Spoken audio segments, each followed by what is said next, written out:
నల్గొండ నుంచి రాకేష్ రెడ్డి మాట్లాడుతున్నారు. ఇప్పుడు అలా చూద్దాం. ఎన్నికలకు భయపడో దానికో దీనికో కాదు. ప్రజాస్వామ్యంలో ఏ తీర్పు ఇస్తే ప్రజలు ఆ తీర్పును శిరసావహించడానికి మేము సిద్ధం. కానీ ట్రాన్స్పరెంట్గా నిర్వహించండి. దట్స్ ఆల్ మేము కోరేది, అంతే. మేము అంతకంటే వేరే ఏం కోరడం లేదు.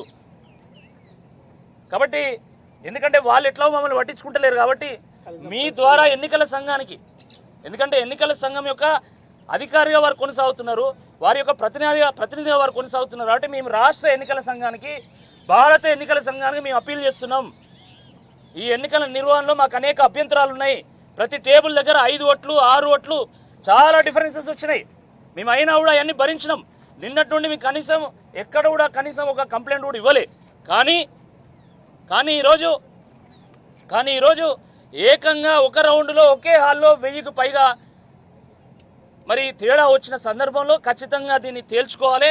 లేకపోతే ఇది మరి ముందుకి ఇంకా తీవ్ర రూపం దాల్చి ఎన్నికల ఫలితాన్ని తారుమారు చేసేటువంటి అవకాశం ఉందనే ఉద్దేశంతో మాత్రమే మేము ముందుకు వచ్చినాం. కాబట్టి మేము ఎన్నికల సంఘాన్ని అప్పీల్ చేస్తున్నాం. దయచేసి మాకు సమాధానం చెప్పండి. ఇదే రిటర్నింగ్ ఆఫీసర్ వారి యొక్క గది ముందు నేను వేచి చూస్తా. మాకు సమాధానం చెప్పి మా గ్రీవెన్సెస్ అన్నీ కూడా అడ్రస్ చేసిన తర్వాత కౌంటింగ్ ప్రక్రియను ముందుకు తీసుకెళ్ళండి. దయచేసి మీకు చేతులు జోడించి నేను నమస్కారం చేస్తున్నా. మాకు సమాధానం చెప్పండి. మా గ్రీవెన్సెస్ అడ్రస్ చేసి మాత్రమే మీరు కౌంటింగ్ ముందు తీసుకెళ్లాల్సిందే ఈ సందర్భంగా నేను కోరుతా ఉన్నా.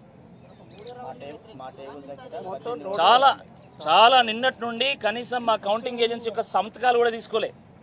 సంతకాలు ఉండాలి కదా, ప్రతి దానికి కూడా సంతకాలు. మేము కౌంటింగ్ ఏజెంట్ అభ్యంతరం చెప్పినప్పుడు దానికి అడ్రస్ చేయాలి కదా. చేయకుండా ఏకపక్షంగా తీసుకెళ్లడము, ఎన్నో ఓట్స్ ఇన్వాలిడ్ అయినా ఇంకా అనేక అభ్యంతరాలు ఉన్నా కూడా ఏకపక్షంగా ఆమె తీసుకెళ్లి మొత్తం అదే చేయడం, అదే కాదు. అసలు ప్రతి హాల్లో రిటర్నింగ్ ఏఆర్ టేబుల్ ఉంటుంది. మేము మాట్లాడినప్పుడు వాళ్ళు కనీసం డేటా ఇవ్వడానికి భయపడుతున్నారు. మాకు ఇవ్వరు, వేరే వాళ్ళకి ఇస్తారు. మేము అడిగితే మేడం ఇవ్వద్దని అన్నదని చెప్తారు. అరే ట్రాన్స్పరెంట్గా ఉండాలి కదా. మాకు ఓట్స్ యాడ్ చేయకండి. ఉన్న ఓట్స్ ఎవరికైనా ఎన్ని వచ్చినాయో మీరు ఓపెన్గా ట్రాన్స్పరెంట్గా పెట్టండి.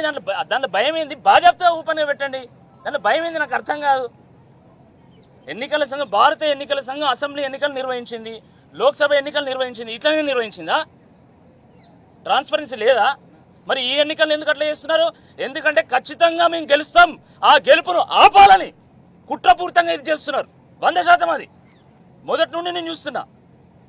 ఈ గెలుపును ఎట్టి పరిస్థితుల్లో అడ్డుకోవాలనేటువంటి కుట్రలో భాగంగానే ఇదంతా జరుగుతుంది అనేది మా ఆరోపణ. లేదు, మా ఆరోపణ తప్పని ప్రూవ్ చేయాలనుకుంటే ప్రూవ్ చేయండి. మీరు సమాధానం ఇవ్వండి, గ్రీవెన్సెస్ అడ్రస్ చేయండి, కౌంటింగ్ ప్రక్రియను ముందు తీసుకెళ్ళండి. ఫలితం ఏదైనా కూడా తప్పకుండా దాన్ని మేము స్వాగతిస్తాం. ప్రతి రౌండ్కి అభ్యర్థి సంతకం ఉండాలి. వాళ్ళు రిజల్ట్ అనౌన్స్ చేసేటప్పుడు ప్రతి రౌండ్లో సంతకం ఉండాలి. క్లారిఫికేషన్ తీసుకొని రౌండ్ అనౌన్స్ చేయాలి. అభ్యర్థి లేకపోతే అక్కడ ఉన్నటువంటి ఏఆర్ఓ ఏజెంట్ ఎవరైతుందో ఆయన సంతకం ద్వారా కావాలి. ఎవరిది లేకుండా ఏకపక్షంగా నేను చేసిందే వెళ్తుంది, నేను చేసిందే వ్యవహారము, నేను చేసిందే రైటు, ఈ ప్రజాస్వామ్యంలో నేను ఎట్లా చేస్తా అట్లనే చేస్తా, దౌర్జన్యం చేస్తా అంటే మరి ఇప్పుడు ఎలిమినేషన్కి ముందుగా దీన్ని క్లారిఫికేషన్ ఇచ్చిన తర్వాతనే ఎలిమినేషన్ స్టార్ట్ చేయాలా. లేకపోతే మేమందరం కూడా వేచి చూస్తాం అక్కడ, లేకపోతే అట్లనే కూర్చుంటాం.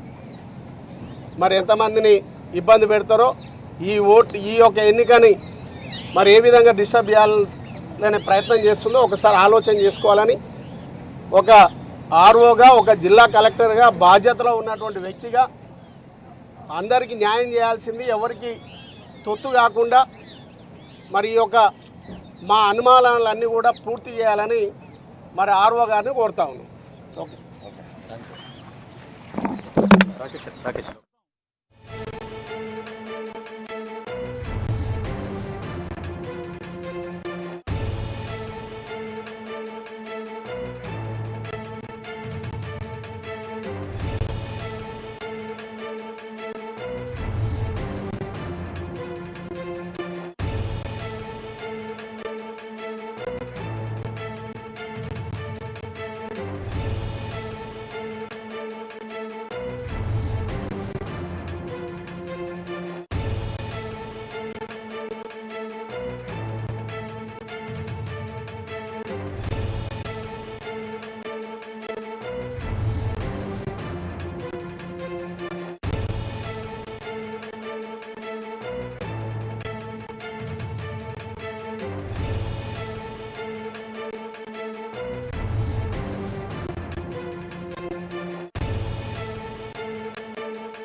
ఎమ్మెల్సీ కౌంటింగ్లో అభ్యంతరాలు ఉన్నాయని రాకేష్ రెడ్డి ఆరోపించారు. వెంటనే సిఈసికి విచారణ జరిపించాలని రాకేష్ రెడ్డి డిమాండ్ చేశారు.